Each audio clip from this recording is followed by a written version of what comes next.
More bad news for the beleaguered F-35 Joint Strike Fighter program. The Pentagon orders a temporary pause in operations for the jet. The development is important here, of course, in Hampton Roads. The F-35 is eventually supposed to replace the Navy's FA-18 Hornet and Super Hornet. 13 News Now reporter Mike Gooding has the details. I mean, this happens sometimes in the flying business, not a big deal, but we went through the inspection. These jets checked out just fine, and here we are.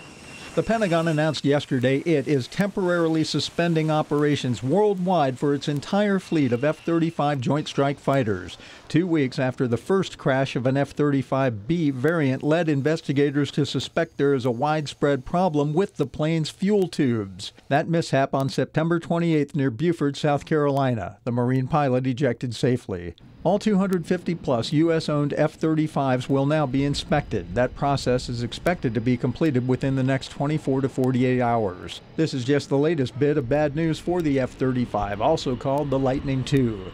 The single-engine jet is already the most expensive weapon system in U.S. history. It's at least $163 billion over budget and 7 years behind schedule.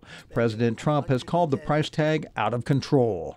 Virginia Senator Mark Warner has been critical of the F-35 program for years. In 2016, he told me the whole way that the Department of Defense develops weapons systems is flawed, and this jet proves it. This is something that feels like it's a broken record. We have cost overruns. This F-35, one of the worst examples. Mike Gooding, 13 News Now. A little bit more context here. 12 countries are taking part in the development of the F-35. Already more than 400 pilots and 4,000 maintenance folks have been trained. Only 3 factories in the world make the F-35: Fort Worth, Texas, Italy, and Japan. The onboard computer systems are sophisticated. Lockheed Martin says it takes more lines of code to fly it than it took to launch the space shuttle.